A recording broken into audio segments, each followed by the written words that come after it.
चूम लेता हूँ हर मुश्किलों को मैं अपना मानकर, जिंदगी कैसी भी आखिर है तो मेरी। जो हैरान है मेरे सब्र पर उनसे कह दो, जो आंसू जमीन पर नहीं गिरते वह दिल चीड़ जाते हैं। डर रखिए वक्त की मार से, बुरा वक्त किसी को बताकर नहीं आता। धन ना हो तो रिश्ते उंगली पर गिने जाते हैं, और धन हो तो रिश्ते डायरी में लिखे जाते हैं। जहर का भी अपना हिसाब है, मरने के लिए थोड़ा सा और जीने के लिए बहुत सारा पीना पड़ता है। डूबी है मेरी उंगलियां खुद अपने लहू में, कांच के टुकड़ों को उठाने की सजा है। ताकत की जरूरत तभी पड़ती है जब किसी का बुरा करना हो, वरना दुनिया में सब कुछ पाने के लिए प्रेम ही काफी है। श्री कृष्ण कहते हैं, ओस की बूंद यदि केले के पत्ते पर गिरे तो वो कपूर बन जाती है, सीत में गिरे तो मोती, यदि विषधर के मुख में गिरे तो विष। बूंद एक है परंतु उसके प्रारब्ध भिन्न है, क्योंकि उसे आकर्षित करने वालों का व्यवहार भिन्न है। इसलिए यह आप पर निर्भर करता है, आपके भविष्य में विष चाहिए या अमृत। स्मरण रखें, हम वही बन जाते हैं जैसा हम सोचते हैं, जैसा विश्वास रखते हैं। यह आपका विश्वास ही है जो ये निर्धारित करेगा कि आपको विष मिलेगा या अमृत। इसलिए अपनी सोच को सुदृढ़ रखिए, सकारात्मक रखिए, और फल भी सकारात्मक ही आएगा। अनुभव की भट्टी में जो तपते हैं वह दुनिया के बाजार में वही सिक्के चलते हैं। लोगों की निंदा किए बिना दुष्ट व्यक्ति को आनंद नहीं आता। जैसे कौवा सभी रसों का भोग करता है, परंतु गंदगी के बिना उसकी तृप्ति नहीं होती। जिंदगी एक बार मिलती है, ये बिल्कुल गलत है। सिर्फ मौत एक बार मिलती है, जिंदगी तो हर रोज मिलती है। जब सोच में मोच आती है तब हर रिश्ते में खरोच आ जाती है। समय एक ऐसी गाड़ी है जिसमें ब्रेक भी नहीं और रिवर्स गियर भी नहीं है। जिम्मेदारियों की एक खूबी होती है, यह आपको कभी बिगड़ने नहीं देती। कानून की जरूरत बुरे लोगों के लिए है, क्योंकि सभ्य लोग तो शर्म से ही मर जाते हैं। किसी की तारीफ करने के लिए जिगर चाहिए। बुराई तो बिना हुनर के भी किसी की जा सकती है।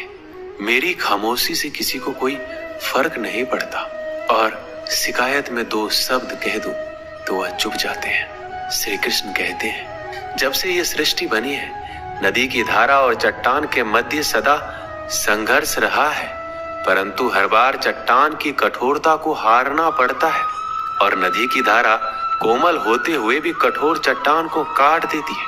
कभी सोचा है ऐसा क्यों होता है?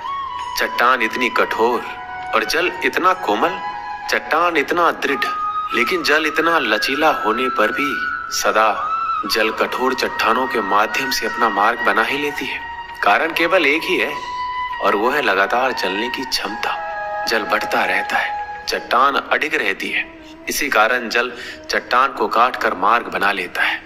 इसीलिए लगातार चलते रहें, रोकिए मत, क्योंकि चट्टान जैसी हर समस्या को आप भी जल की तरह काट सकते हैं। श्री कृष्ण कहते हैं, हम क्या करते हैं इसका महत्व कम है, किंतु हम उसे किस भाव से करते हैं इसका बहुत महत्व है। फल कुचलने का हुनर भी सीखिए। सांपों के खौफ से जंगल नहीं छोड़ा करते। उदास तो बहुत रहे मगर कभी जाहिर ना किया, सब ठीक है बस, इसी शब्द ने सब संभाल लिया।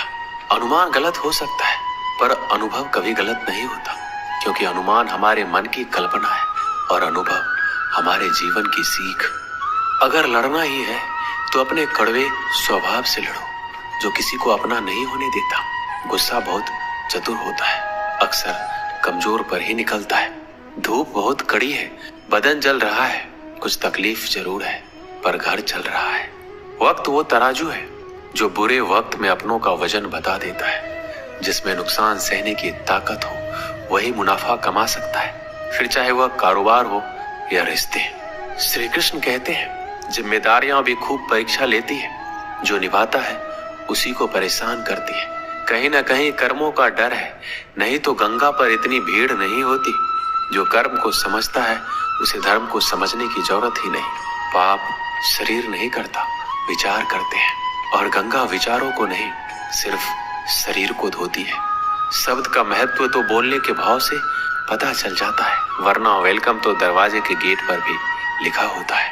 मन की लिखूं तो शब्द रूठ जाते हैं और सच लिखूं तो अपने रूठ जाते हैं। जिन पैसों में अपनी मेहनत की महक ना हो, वह पैसा सुख के साधन तो दे सकता है, लेकिन मन को शांति नहीं। बचपन कितना खूबसूरत था, तब खिलौने जिंदगी में थे और आज जिंदगी खिलौना है। श्री कृष्ण कहते हैं, आपने किसी फल को पेड़ से अलग होते हुए देखा है? बड़ा दुख होता है जब आप अपने उद्यम से अलग होते हैं, परंतु ये दूरी भी आवश्यक है। आप फल को ही ले लीजिए, अपने जीवन दाता वृक्ष से अलग होकर ये न केवल किसी की भूख शांत करेगा, अपितु इसके भीतर के बीज से एक नए वृक्ष का सृजन भी होगा और कई फल उगेंगे। सृजन की प्रतिक्रिया में पीड़ा आवश्यक है। यदि पीड़ा नहीं होगी तो सृजन नहीं होगा। पीड़ा अपने उद्यम से दूर होने में इस फल की भांति हम मनुष्य को भी अपने उद्यम से, अपने सगे संबंधियों से अलग होना पड़ता है। और यही अलगाव एक नए सृजन को, एक नई सृष्टि को, एक नए विकास को जन्म देता है।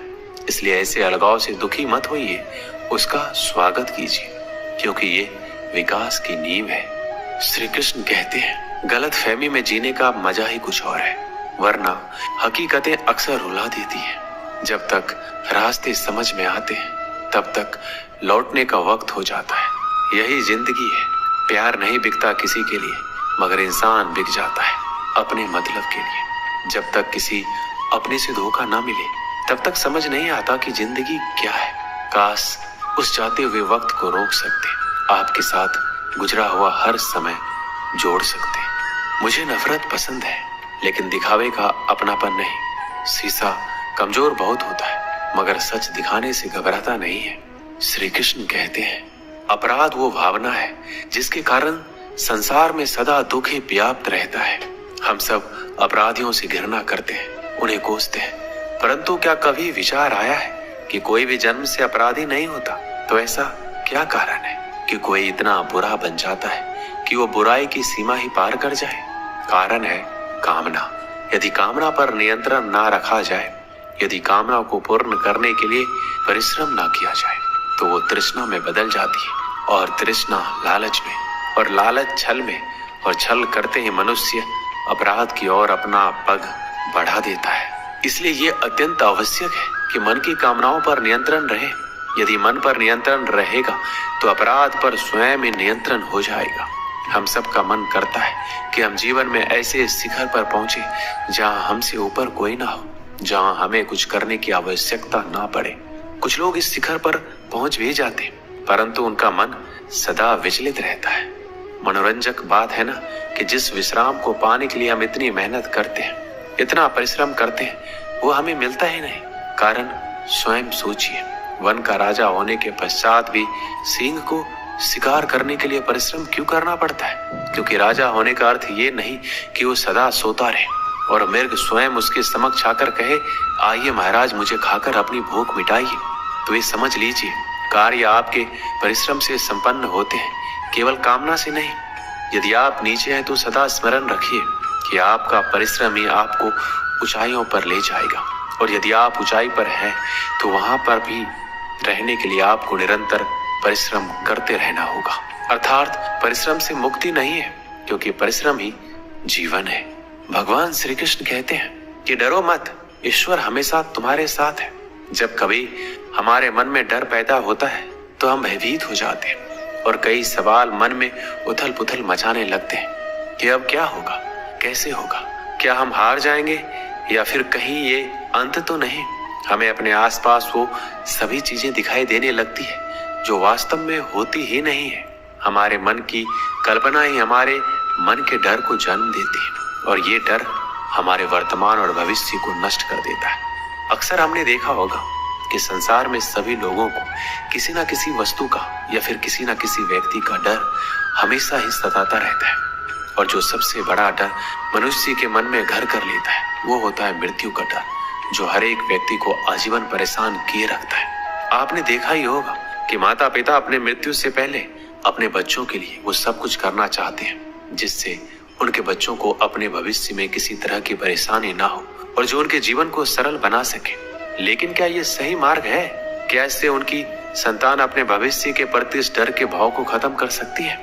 भगवान श्री कृष्ण सदैव कहते हैं कि हम अपने जीवन काल में बहुत से कर्म करते हैं, लेकिन जो कर्म हम पहले से करते आ रहे हैं, अगर उससे कुछ अलग करना चाहते हैं तो हमें हमारी हार का या फिर हमें असफल होने का डर सताता है, और हम बिना परिणाम जाने ही अपने मन में ये सोच लेते हैं कि कुछ ना कुछ जरूर बुरा हो जाएगा, और यही भाव हमें डर की स्थिति में पहुंचा देता है। और श्री कृष्ण के अनुसार यही डर हमें अज्ञानता की ओर ले जाता है।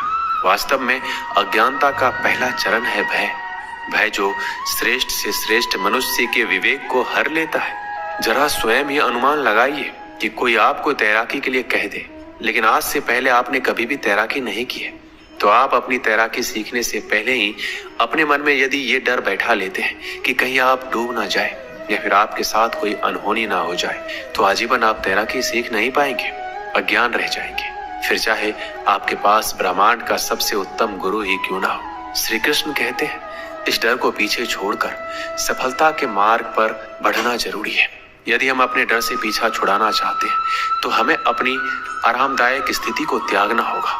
जब तक हमारा मन स्वयं को कष्ट देने से डरता है, तब तक हमें कुछ भी नया करने से पहले या हार जाने का या फिर कोई अनहोनी हो जाने का भय सताता है। इसलिए यदि हम डर को जीतना चाहते हैं तो हमें डर का सामना खुद ही करना होगा और अपने हृदय को कठोर बनाना होगा, तब जाकर हम इस डर की परिस्थिति से बाहर आ जाएंगे। श्री कृष्ण कहते हैं अगर हमें अपने डर पर विजय प्राप्त करनी है तो हम परिणाम की चिंता नहीं करते हैं, कर्म करते जाओ, फल की चिंता मत करो। समय आने पर फल आपको अपने आप ही मिल जाएगा, और यदि हम फल की चिंता किए बिना स्वतंत्र रूप से कर्म करते हैं तो निश्चित ही परिणाम में स्वादिष्ट फल चखने के लिए मिलते हैं। इसी स्थिति को यदि आप कलयुग के अनुसार देखेंगे तो श्री कृष्ण स्वयं कहते हैं कि कोई भी परिस्थिति हो, कैसी भी हालात हो, वो सदैव जीव आत्मा के साथ रहते हैं और अपना कर्म करते जाओ, और भयभीत होने की कोई भी आशंका मत छोड़ो, क्योंकि वो सदैव अपनी संतान के साथ में है। फिर आप कैसी भी मुश्किल परिस्थिति में हैं, चाहे कितनी भी दुर्गम हालात हो, चाहे ब्रह्मांड में हो, दुनिया में हो, कोई आपका साथ दे या ना दे, लेकिन ईश्वर सदैव आपके साथ रहेगा। एक गांव में एक किसान रहता था। उस गांव के बाहर एक छोटा सा खेत था। एक बार फसल बोने के कुछ दिनों बाद उसके खेत में चिड़िया ने घोंसला बना लिया।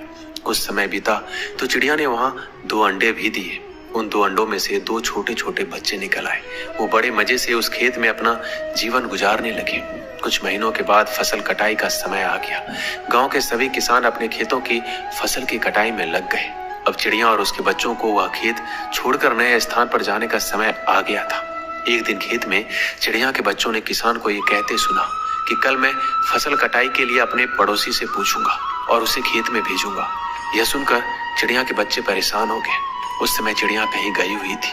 जब वो वापस लौटी तो बच्चों ने उसे किसान की बात बताई कि माँ, आज हमारा यहाँ अंतिम दिन है, रात में हमें दूसरे स्थान के लिए यहाँ से निकलना होगा। चिड़िया ने उत्तर दिया, इतनी जल्दी नहीं बच्चों, मुझे नहीं लगता कि कल खेत में फसल की कटाई होगी। चिड़िया की कही बात सही साबित हुई। दूसरे दिन किसान का पड़ोसी खेत में नहीं आया और फसल की कटाई नहीं हो सकी। शाम को किसान खेत में आया और खेत को जैसे का तैसा देख बुदबुदाने लगा कि ये पड़ोसी तो नहीं आया। ऐसा करता हूँ कल अपने किसी रिश्तेदार को भेज देता हूँ। चिड़िया के बच्चों ने फिर किसान की बात सुनी और परेशान हो गए। जब चिड़िया को उन्होंने ये बात बताई तो वह बोली, तुम लोग चिंता मत करो, आज रात हमें जाने की जरूरत नहीं है। मुझे नहीं लगता कि किसान का रिश्तेदार आएगा। ठीक ऐसा ही हुआ और किसान का रिश्तेदार अगले दिन खेत नहीं पहुंचा। चिड़िया के बच्चे हैरान थे कि उनकी माँ की हर बात सही हो रही है। अगली शाम किसान जब खेत आया तो खेत की वही स्थिति देखकर बुदबुदाने लगा कि ये लोग तो कहने के बाद भी कटाई के लिए आते नहीं। कल मैं खुद आकर फसल की कटाई शुरू करूंगा। चिड़िया के बच्चों ने किसान की बात सुनी, फिर अपनी माँ को ये बात बताई। तब चिड़िया बोली कि बच्चों, अब समय आ गया है ये खेत छोड़ने का। हम आज रात ही ये खेत छोड़कर दूसरी जगह चले जाएंगे। दोनों बच्चे हैरान थे कि इस बार ऐसा क्या है जो माँ खेत छोड़ने को तैयार है। उन्होंने पूछा तो चिड़िया बोली, बच्चों, पिछली 2 बार किसान कटाई के लिए दूसरों पर निर्भर था, दूसरों को कहकर अपने काम से पल्ला झाड़ लिया था, लेकिन इस बार ऐसा नहीं है। इस बार उसने ये जिम्मेदारी अपने कंधों पर ली है, इसलिए वह अवश्य आएगा। उसी रात चिड़िया और उसके बच्चे उस खेत से उड़ गए और कहीं और चले गए। इस कहानी से हमें यही सीख मिलती है कि दूसरों की सहायता लेने में कोई बुराई नहीं है, किंतु यदि आप समय पर काम शुरू करना चाहते हैं और चाहते हैं कि वह समय पर पूरा हो जाए, तो उस काम की जिम्मेदारी स्वयं लेनी होगी। दूसरे भी मदद उसी की करते हैं जो अपनी मदद खुद करता हो। दोस्तों, इस वीडियो में बस इतना ही। मिलते हैं अगले वीडियो में। अपना ख्याल रखिएगा। जय श्री कृष्णा।